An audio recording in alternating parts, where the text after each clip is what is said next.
तो चलिए सीधे शुरू करते हैं संपूर्ण सुंदरकांड के इस गहरी चर्चा को। अभी हाल ही में हमने जो 45 मिनट का एक लगातार और बहुत ही ऊर्जावान पाठ सुना है ना, आज हम उस विशाल महाकाव्य को एकदम स्पष्ट और आसान शब्दों में समझेंगे। ये सिर्फ एक धार्मिक ग्रंथ नहीं है, बल्कि साहस, भक्ति और लाइफ मैनेजमेंट का एक मास्टर क्लास है। तो आइए ज्ञान से भरी इस महायात्रा को मिलकर समझते हैं।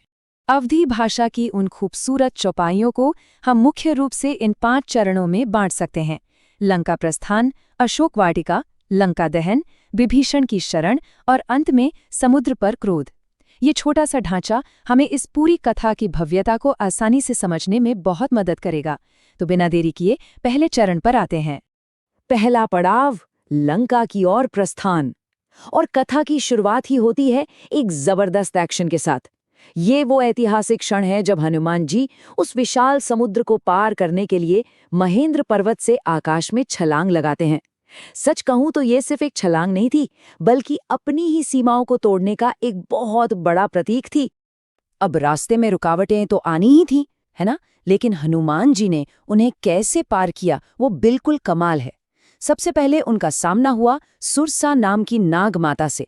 यहां उन्होंने ताकत नहीं, बल्कि अपनी तेज बुद्धि लगाई, अपना आकार छोटा किया और बस उनके मुख से बाहर आ गए। फिर आई वो आकाश में परछाई पकड़ने वाली राक्षसी, उसे उन्होंने अपने प्रचंड बल से खत्म किया। और आखिर में लंका की रक्षक लंकिनी पर जोरदार प्रहार करके सीधे लंका में एंट्री ली। सोचकर देखिए, बल और बुद्धि का क्या अद्भुत संतुलन है ये। लेकिन सवाल उठता है, ये सब उन्होंने अकेले किया कैसे? इसका जवाब छिपा है जाम्बवत जी की उस बात में, जब उन्होंने हनुमान जी को उनकी सोई हुई शक्ति याद दिलाई थी। उन्होंने कहा था, कवन सो काज कठिन जग माही, जो नहीं होए तात तुम पाही। मतलब, इस दुनिया में ऐसा कौन सा काम है जो आपसे नहीं हो सकता? ये हमें सिखाता है कि अगर पूरा समर्पण हो और हमें अपने अंदर की ताकत का एहसास हो जाए, तो सच में कुछ भी असंभव नहीं रह जाता। अब बढ़ते हैं दूसरे चरण की तरफ, अशोक वाटिका में माता सीता। हाई स्पीड एक्शन से निकलकर अब हमारी कथा एक बहुत ही गहरी, भावनात्मक और आध्यात्मिक दिशा में मुड़ती है। यहाँ एक ऐसी चीज है जो वाकई ध्यान देने लायक है, एक बहुत ही बड़ा विरोधाभास। एक तरफ रावण है जो अपने अहंकार, शक्ति और डर का पूरा इस्तेमाल कर रहा है और माता सीता को साम दाम दंड भेद सब दिखा रहा है। लेकिन दूसरी तरफ माता सीता अपनी राम भक्ति में एकदम अडिग हैं। उन्हें रावण की शक्ति एक तिनके के बराबर लगती है। ये जो भौतिक शक्ति और आध्यात्मिक भक्ति के बीच का टकराव है ना, यही इस पूरे हिस्से की जान है।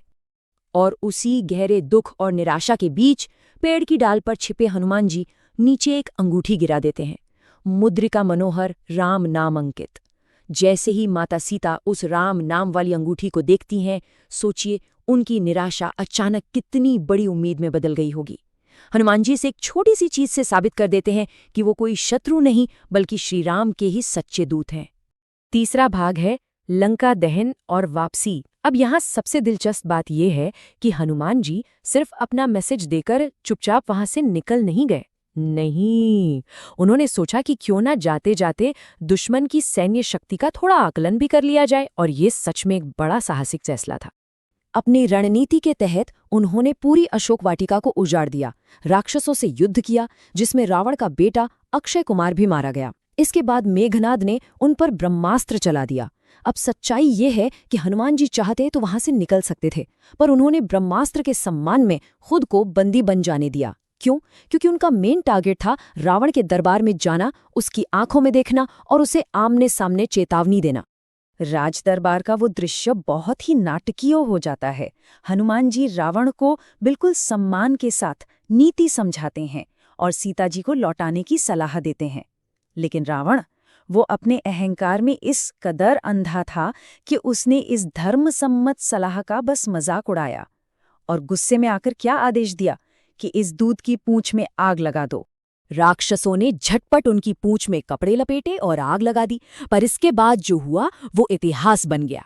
हनुमान जी ने तुरंत अपना आकार छोटा किया, खुद को बंधनों से मुक्त किया और फिर एक छत से दूसरी छत पर छलांग लगाते हुए रावण की उस पूरी स्वर्ण नगरी लंका को फबक फबक कर जला डाला। वहां सिर्फ एक घर सुरक्षित बचा था, धर्मपरायण विभीषण का घर। बस अपना काम पूरी सफलता से खत्म करके हनुमान जी वापस उस विशाल समुद्र को पार कर श्री राम के पास लौट आते हैं। अब हम चौथे चरण पर आते हैं, विभीषण का राम की शरण में आना। कथा थोड़ा वापस लंका की तरफ मुड़ती है, क्योंकि यहाँ रावण के भाई विभीषण एक ऐसा फैसला लेने वाले थे जो आगे की पूरी कहानी का रुख बदल देगा। दरअसल विभीषण एक आखिरी बार अपने भाई रावण को सही रास्ता दिखाने की कोशिश करते हैं। वो कहते हैं, सुनहु नाथ, सीता बिनु दीन है तन तुम्हार। सीधे शब्दों में कि भाई श्री राम से शत्रुता छोड़ दो और माता सीता को लौटा दो, इसी में तुम्हारी भलाई है। पर रावण उनकी सलाह का सम्मान करने के बजाय उन पर प्रहार कर उन्हें दरबार से निकाल देता है। और बस यही वो टर्निंग पॉइंट है जब विभीषण समुद्र पार करके श्री राम की शरण लेने का पक्का इरादा कर लेते हैं। अब जब विभीषण आए तो वानर सेना को डर था कि कहीं ये रावण का गुप्तचर तो नहीं है, पर श्री राम का नजरिया एकदम क्लियर था। वो शरणागत वत्सल भगवान है। इसका मतलब है कि जो कोई भी सच्चे मन से उनकी शरण में आता है वो उसे बिना सोचे समझे अपना लेते हैं। उन्होंने किसी शक के बिना तुरंत विभीषण को गले से लगा लिया। कितनी बड़ी बात है ना ये। और इस तरह हम पहुंचते हैं अपने 5वें और आखिरी चरण पर, समुद्र पर राम का क्रोध। अब राम जी और उनकी उस विशाल वानर सेना के सामने सबसे बड़ी, लगभग असंभव सी ये चुनौती मुंह बाय खड़ी थी। इस अनंत समुद्र को आखिर पार कैसे किया जाए? ये घटनाक्रम सच में बेहद रोचक है। सबसे पहले श्री राम बिल्कुल शांति और गहरे विनय के साथ समुद्र देवता से रास्ता मांगते हैं। 1 दिन, 2 दिन, पूरे 3 दिन गुजर गए। जब समुद्र ने उनकी उपेक्षा की तब श्री राम को समझ आ गया कि कभी-कभी सम्मान पाने के लिए अपनी शक्ति का प्रदर्शन करना ही पड़ता है। जैसे ही उन्होंने क्रोध में अपना बाण संधान किया, वैसे ही समुद्र डर के मारे मानव रूप में प्रकट हुआ और उनके सामने समर्पण कर दिया। यहाँ इस ग्रंथ का एक बहुत ही गहरा और सर्वकालिक सत्य सामने आता है, भय बिनु होय न प्रीत। ये पंक्ति हमें सिखाती है कि अक्सर जो अहंकारी लोग होते हैं ना, वो आपकी विनम्रता को आपकी कमजोरी मान लेते हैं।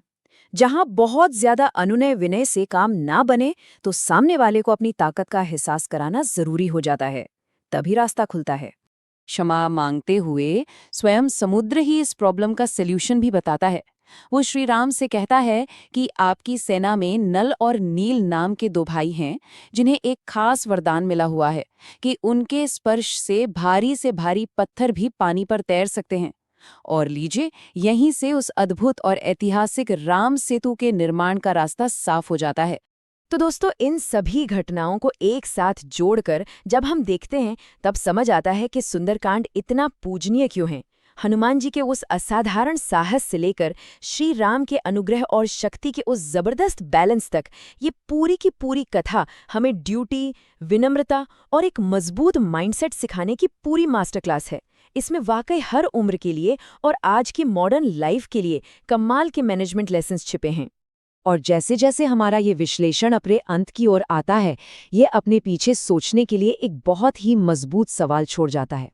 सोचकर देखिए, हम अपनी डेली लाइफ के इन बड़े बड़े समुद्रों को या उन चैलेंजेस को जो बिल्कुल असंभव लगते हैं, उन्हें पार करने के लिए हनुमान जी जैसी इस निडर भक्ति और फोकस का इस्तेमाल कैसे कर सकते हैं।